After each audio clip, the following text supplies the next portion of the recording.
And we are back. Welcome to Understanding Social Work Season 2. 2. Getting into this podcasting thing, it's pretty fun. I've been doing the Orson Watt podcast now for 4 years.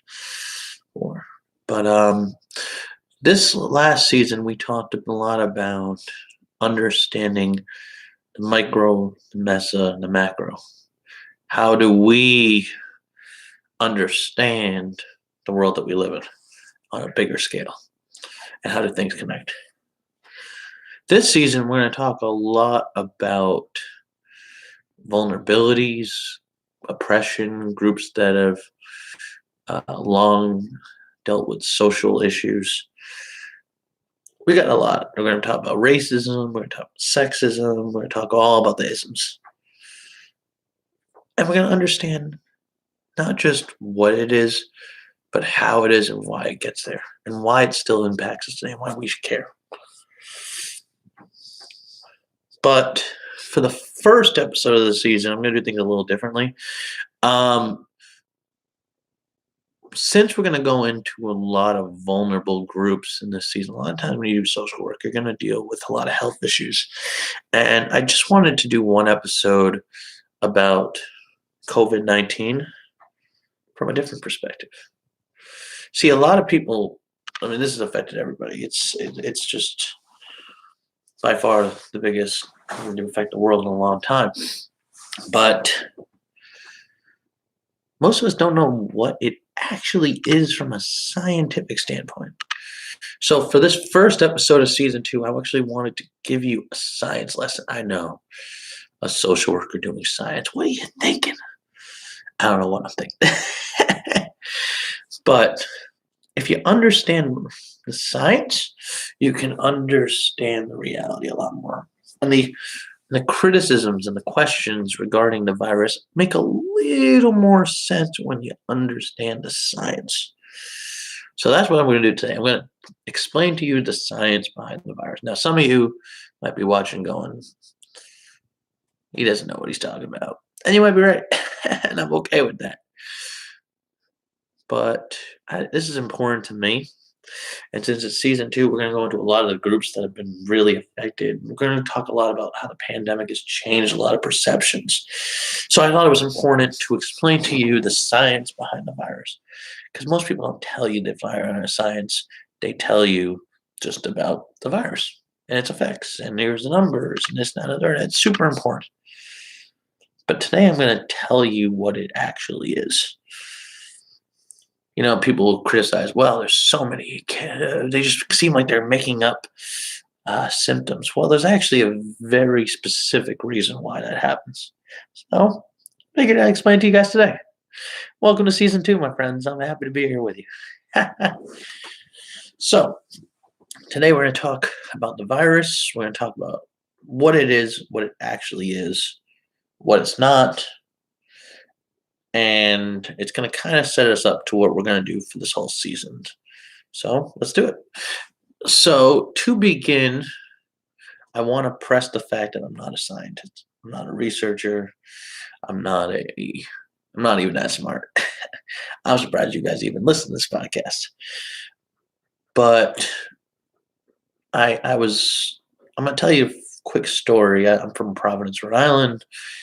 And there's a little corner store market that I've been going to I've gone to the market since I was a kid. They got a new manager that came in about 10, 15 years ago, and became friends with the guy. And every time I come down to Providence to visit my family, I like to go down there a lot and just hang out. Me and the guy, he gives me a free cup of coffee. We chat, we catch up on life. So I go there, I hang out, I'm catching up. And this guy walks in. One of the great things about being from Providence is you never know who you're going to get. Turns out this guy was probably like a Brown medical professor, somebody way smarter than I'll ever be or I'll ever want to be. But, and something I might have said before on the show, but if I haven't, you'll hear me say a lot. I don't care how smart you are. I care about how humble you are. So it doesn't matter to me how much information you know in your brain if you can't explain it to me so that I understand it. And this guy explained to me what really was going on. So I'll tell you what he said to me.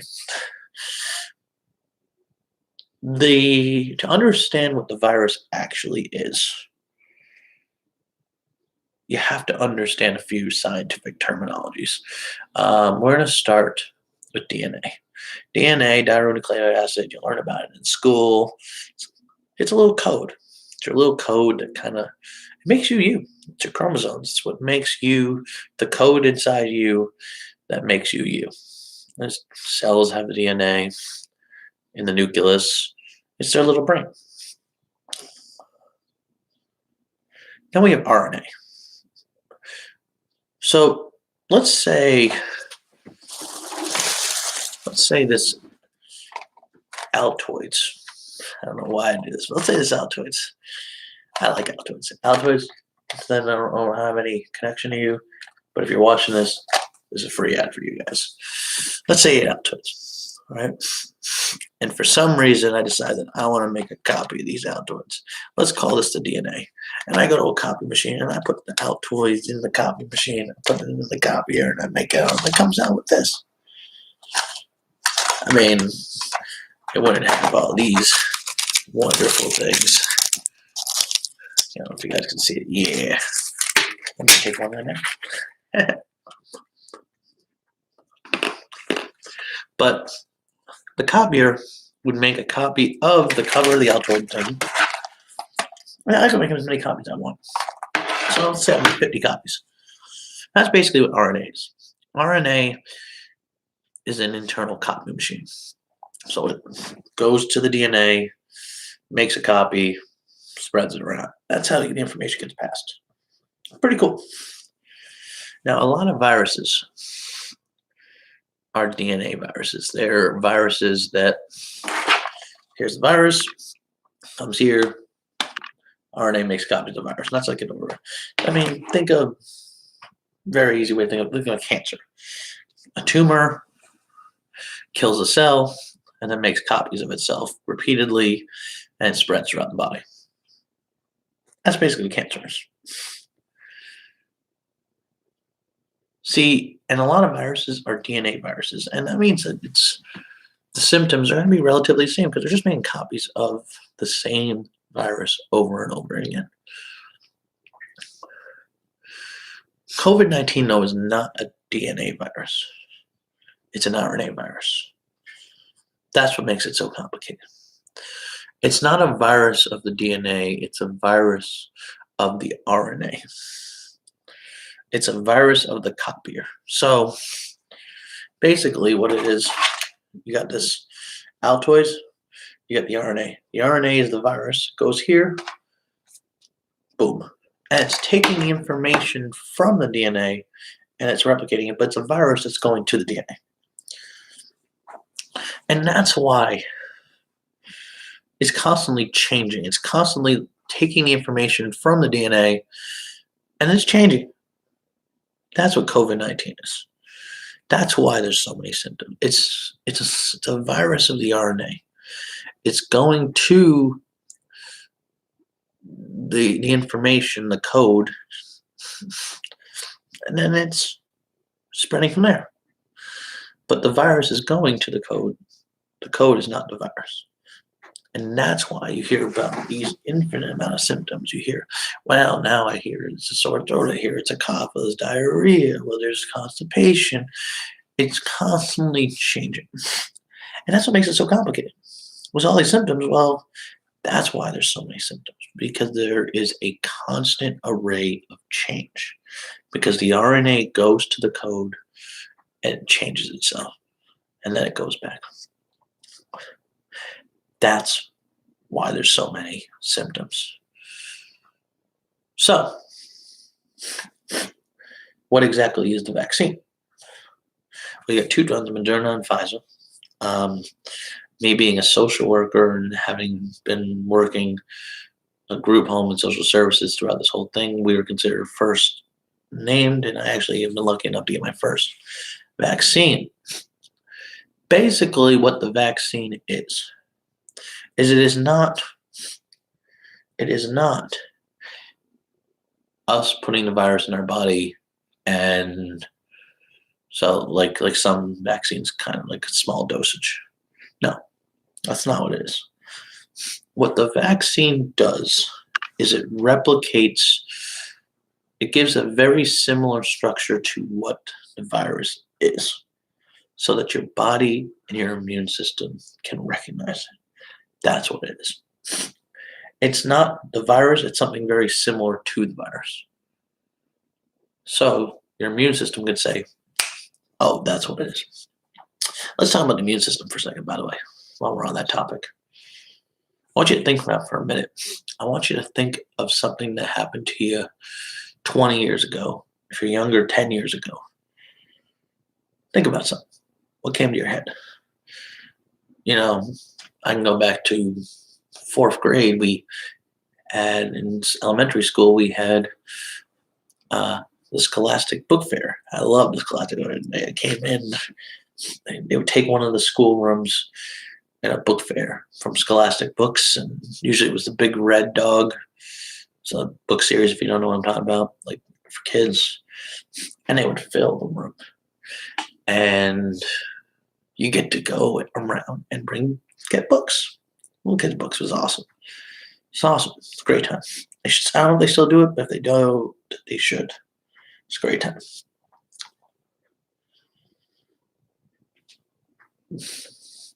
Now, you might have had memories that came to your head, such as happy memories, sad memories, maybe angry memories, maybe a breakup, something that was lodged in your head. So when I asked you to think of something,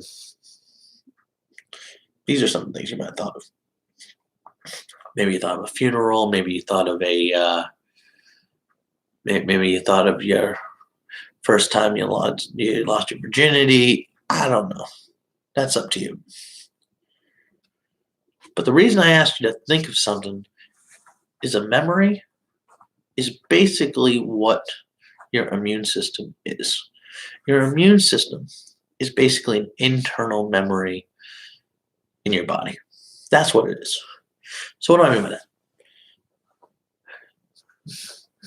What your immune system does is when you get sick, your white blood cells fight off the virus, or the T cells fight off the virus, or fight off the bacteria, or whatever it is that's causing you damage. And then it remembers it. That's what it does. It lodges that experience, the white blood cells, inside your body, and it remembers it. It says, okay, that's what that is. That's why you don't get sick as much as an adult, because when you're young, your immune system hasn't seen a lot of things. It's learning how to fight things off because it hasn't seen it. When you get older, your immune system has seen a lot. It's been through a lot. How many times you've been sick in your life before? I'm sure it's been a few. I'm sure it's also been a few times where you haven't been sick, but you were a kid and you didn't want to go to school. I know that was me. But what your immune system does is it recognizes things. So when you put in the COVID-19 vaccine, it's working so that your immune system can recognize the virus. And that's, by the way, super important. Super important. When we have these large-scale viruses, pandemics, sicknesses, epidemics, one of the real problems is that we're fighting a fight with no defense. Your immune system gets sick because it's seeing something it hasn't recognized before. A new virus is a global attempt to recognize something it hasn't seen before. So, when we have a virus, and especially a deadly one, our immune system's coming in and going, what is that? If you've ever been sick as an adult, it's oftentimes a lot more intense. It can be pretty intense as a kid, but depending on the person. But as an adult, for a lot of us, it's really intense. And that's because when you get sick as an adult, your immune system's trying to fight off something it if it hasn't seen before, it's going, what is this? What am I seeing here? What am I fighting? I don't know what this is. I don't know how to fight this off. So we're all trying to learn how to fight this thing off together. And that's what real struggle is when you have a pandemic, an epidemic, any virus that comes in where there's no recognition of it before. That's the real problem. It's like we're all trying to fight something off that we don't know how to fight, that we've never seen before. So, what do we do? Well, we're in this together. We work together. We stop questioning the science and accept it as truth. And remember, not all science is perfect. It's not. We're constantly learning from and researching. We are working together to find something so that we can all live a better life. Now let's talk about the AIDS crisis for things. The AIDS virus, what does it do? Well, it actually doesn't kill you. It kills your immune system so that your immune system can't fight off other things. So you get a common cold, your immune system can't fight it off because there are no T cells. It kills your T cells. It kills your white blood cells. The next few weeks of the show, we're going to talk about a lot of difficult issues. Talk about racism, oppression, and some of you might be looking at this going, oh, yeah, I got to listen to a discussion on racism from this white guy. Well, if that's what you want to think, that's up to you too. I might understand it. I'm okay with it. I've had a number of kids who don't want to listen to me, and I'll tell you the story. I was working a program once, and I just kept having the worst issues happen to me. Kids' behavior is awful to me, and I couldn't understand it, what it was. And one of the coworkers said, "You know, the difference is you're the only white guy."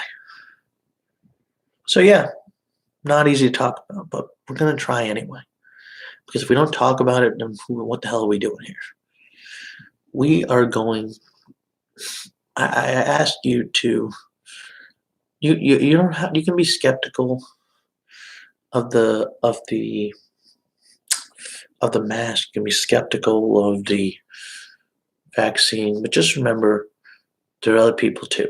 And by the way, that skepticism we're going to go into very deeply because there is something very interesting about the medical skepticism. We're going to talk about a lot about that this semester. But I hope this video was helpful to you. I hope you learned a thing or two. If you thought I was crap, by all means, that's okay with me too. You still listened. But I'm really hoping that this next couple weeks we're going to go into in this podcast, maybe you'll learn a little more about yourself. Maybe you'll learn a little bit more about me, learn about ways you think, the ways that other people think, and how we can build a better future. Because that's what we all want. So that's the Social Work Podcast, Season 2, Episode 1. It's a little different than the first ones, but we're going to get into some really difficult conversations, important conversations. And I hope you guys enjoy them. So thanks for joining. See you real soon.